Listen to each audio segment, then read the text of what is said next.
bonsoir et bienvenue dans le journal, les titres de cette édition. Qui sera le futur président de l'Assemblée nationale? En concurrent de Oulbaya se serait manifesté. Il s'agit de Hamadi Oulmemou.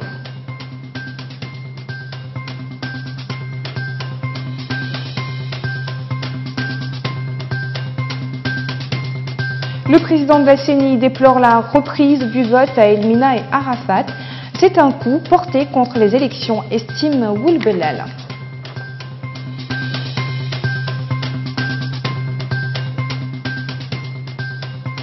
Les sacs de plastique ont de beaux jours devant eux à Nouakchott. Peu visibles dans les commerces, ils font cependant prospérer le marché noir. Bienvenue à vous. Qui de Oulbaya ou de Oulmemou remportera le fauteuil présidentiel à l'Assemblée nationale? La question est sur les lèvres à moins de 48 heures de l'élection du président de l'institution parlementaire. Les tractations seraient en cours depuis quelques jours au sein de la majorité pour surmonter les dissensions entre les soutiens des deux personnalités de l'UPR. Les enjeux de cette élection sont en tout cas importants en raison du contexte politique dans lequel elle intervient. Le point avec Ramaoula Jagana. La bataille pour l'élection du président de l'Assemblée nationale pourrait réserver des surprises. Des dissensions seraient apparues au sein de l'Union pour la République sur la personnalité du prochain président de l'institution parlementaire. Deux hommes, issus des rangs de l'UPR, principal parti de la majorité, reviennent dans toutes les conversations. Le premier nom cité pour la candidature au fauteuil de président de l'Assemblée nationale est Cheikh Oulbaya, député de Zouérat. Ce colonel à la retraite est considéré comme un des piliers du cercle des intimes du président Mohamed Ould Abdelaziz. Le second, Hamadi Oulmemou, tête de liste nationale du parti présidentiel lors des législatives de septembre 2018, ancien ambassadeur au Koweït, qui fut également ministre des Affaires étrangères en 2015. Ce haut cadre est originaire de la localité de Kobani. Au sujet de cette deuxième candidature, un organe de la presse nationale a même évoqué un risque de fronde dans le cas où elle ne serait pas adoubée par les instances de l'UPR avec le syndrome du vote des membres de l'ancien Sénat votant contre un projet de révision constitutionnelle du président Mohamed Ould Abdelaziz en violation des consignes de leur parti. Cette élection intervient dans un contexte particulier, marqué par l'entrée au Parlement de plusieurs leaders politiques qui donneront sans doute du fil à retordre à leurs collègues de la majorité. L'un des défis auxquels le futur président de l'Assemblée nationale devrait faire face est justement de bien maîtriser les séances plénières pour discipliner les débats et éviter les querelles de clochers. Le président de la CENI s'est déclaré très surpris de la reprise du scrutin municipal à Arafat et à Elmina, dans la wilaya de Nouakchott Sud. Pour Mohamed Oulbelal, les opérations de dépouillement ont confirmé la justesse des résultats qui ont été annoncés par la CENI. Oulbelal a exprimé son profond regret de la décision du juge de faire recommencer le scrutin à Arafat et à Elmina, la qualifiant de nager à contre-courant et de représenter un coup porté à des élections qui, malgré les imperfections qui les ont émaillées, ont permis une pacification de la scène politique. Une pacification qui, a-t-il dit, est de loin préférable à une logique de crise et de surenchère dans le pays qui a besoin de reprendre du souffle, de rapprocher les points de vue de ses acteurs politiques et d'arranger ses cartes dans la perspective d'une élection présidentielle imminente. Le président de la CENI a déclaré dans une publication sur sa page Facebook que parler de fraude à grande échelle pour justifier le recommencement du scrutin à Arafat procède à l'exagération excessive. Toutefois, a-t-il fait observer, il respecte les institutions judiciaires, même s'il ne partage pas la décision de reprise du vote dont il est question. Les sacs plastiques, je vous le disais en titre, sont officiellement interdits en Mauritanie. Depuis 2013, leur vente ou leur commercialisation reste limitée, mais les emballages plastiques ont la peau dure. Ils peinent à disparaître dans notre environnement. Dans nos marchés, il est difficile de les rencontrer dans les boutiques, mais ils existent partout, mais vendus de manière clandestine. Il semble que les autorités avaient quelque peu baissé la garde. Reportage signé, c'est Récit DB. muni d'une caméra et chercher à prendre en flagrant délit des commerçants qui utilisent des sacs plastiques dans nos marchés. C'est une mission perdue d'avance. Tous savent désormais que les sacs plastiques sont interdits. C'est déjà une avancée en soi dans l'éradication de ces ennemis de la nature. Au marché de la Saucime, en quelques minutes, nous sommes devenus indésirables. Nous changeons alors de stratégie pour nous intéresser aux étals, les légumes et autres produits alimentaires. Notre caméra est vite acceptée. Le constat est vite fait, les emballages plastiques sont encore en circulation dans nos marchés. Ils sont vendus sous le manteau. Qu'est-ce que nous faisons avec les sacs plastiques? Tout ce qui vient de l'étranger présente des emballages en plastique, les pâtes et autres. Vous nous interdisez les sacs plastiques alors que vous acceptez l'importation de produits emballés avec des plastiques. La Mauritanie a interdit depuis janvier 2013 les sacs plastiques. Leur fabrication, importation, commercialisation et utilisation exposent les contrevenants à des amendes d'1 million à 2 millions et même jusqu'à l'emprisonnement. Du coup, les emballages plastiques sont devenus un peu rares. Cette raréfaction a eu des conséquences sur leur prix. Cet homme dit d'ailleurs penser à changer de métier pour vendre des sacs plastiques parce que c'est un commerce désormais florissant. Je suis boutiquier, mais au regard des bénéfices que génère la vente des sachets plastiques, je suis en train de réfléchir à changer de métier pour vendre des emballages plastiques, parce que ça rapporte beaucoup. J'en vois tous les jours autour de moi. Les sacs plastiques sont présents partout, dans les poubelles et même visibles sur les étals et dans le commerce. Mais ils ne sont plus vendus de manière ostentatoire. Souvent, ce sont des individus enturbanés et portant un sac à dos qui passent pour des commerçants ambulants qui en disposent. Mais cela se fait discrètement. Certains citoyens nous ont confié en off que pour éradiquer les sacs plastiques de l'environnement des Mauritaniens, il faut les traquer à partir de nos frontières. C'est à partir de là qu'ils arrivent pour inonder nos marchés. Quant aux emballages de substitution, les emballages biodégradables, ils existent aussi à grande échelle. Leur utilisation est même très répandue. Mais certains préfèrent toujours les azous, pourtant interdits et dangereux pour l'environnement.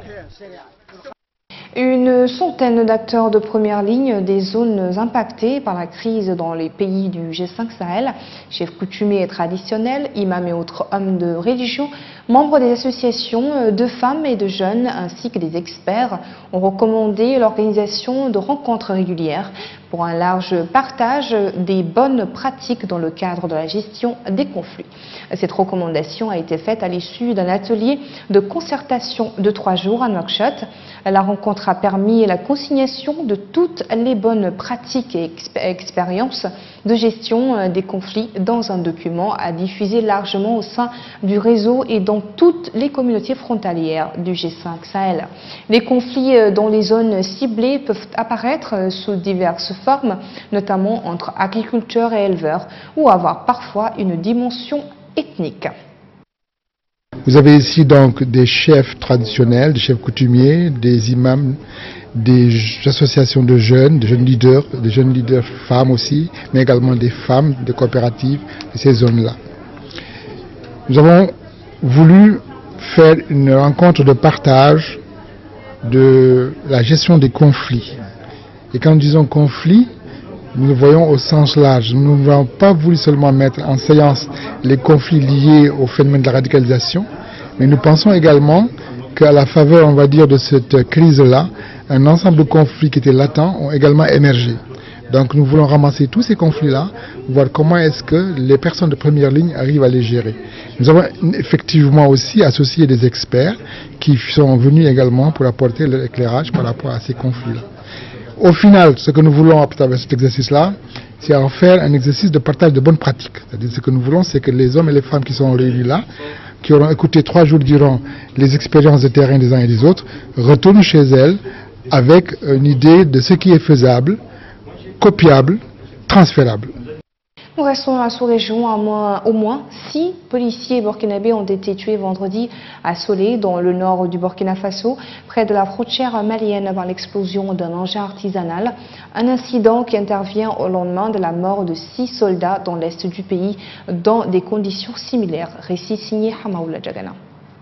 Un convoi de la police est tombé dans une embuscade à Solé. Le véhicule de tête a sauté sur une mine, faisant 6 morts d'après une source sécuritaire. Le reste du convoi a essuyé des tirs d'individus armés qui ont également occasionné des blessés.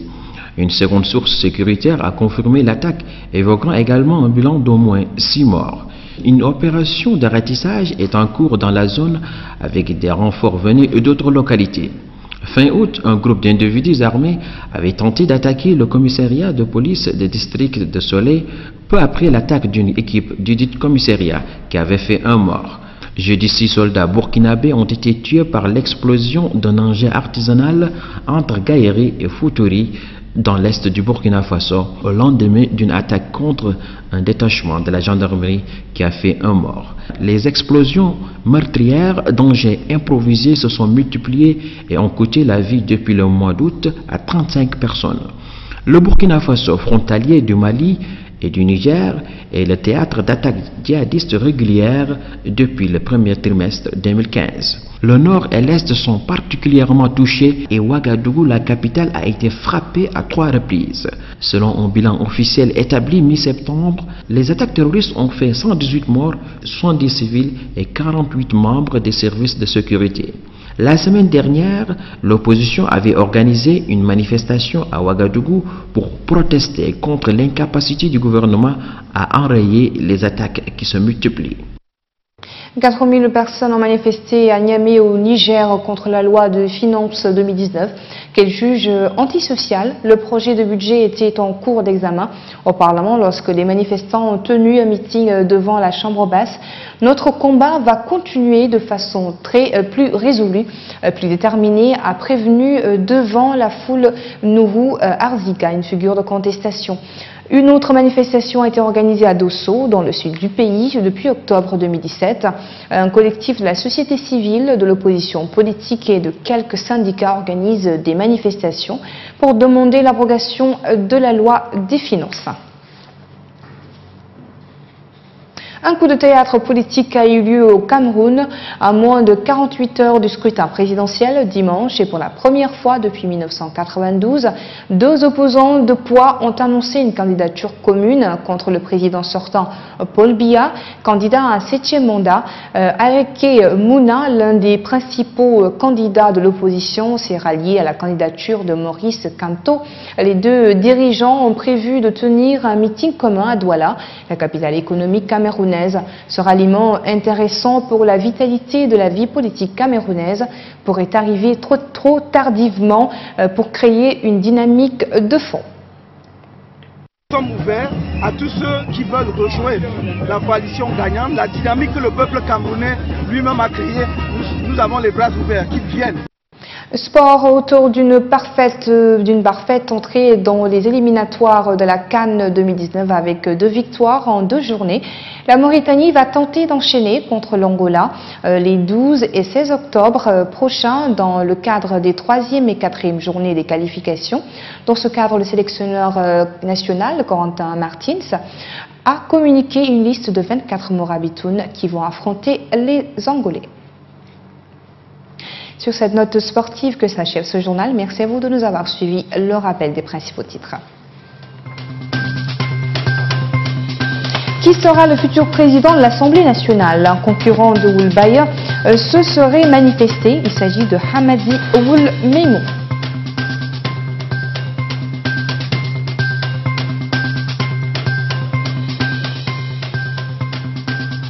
Le président de la CENI déplore la reprise du vote à Elmina et Arafat. C'est un coup porté contre les élections, estime Oulbelal.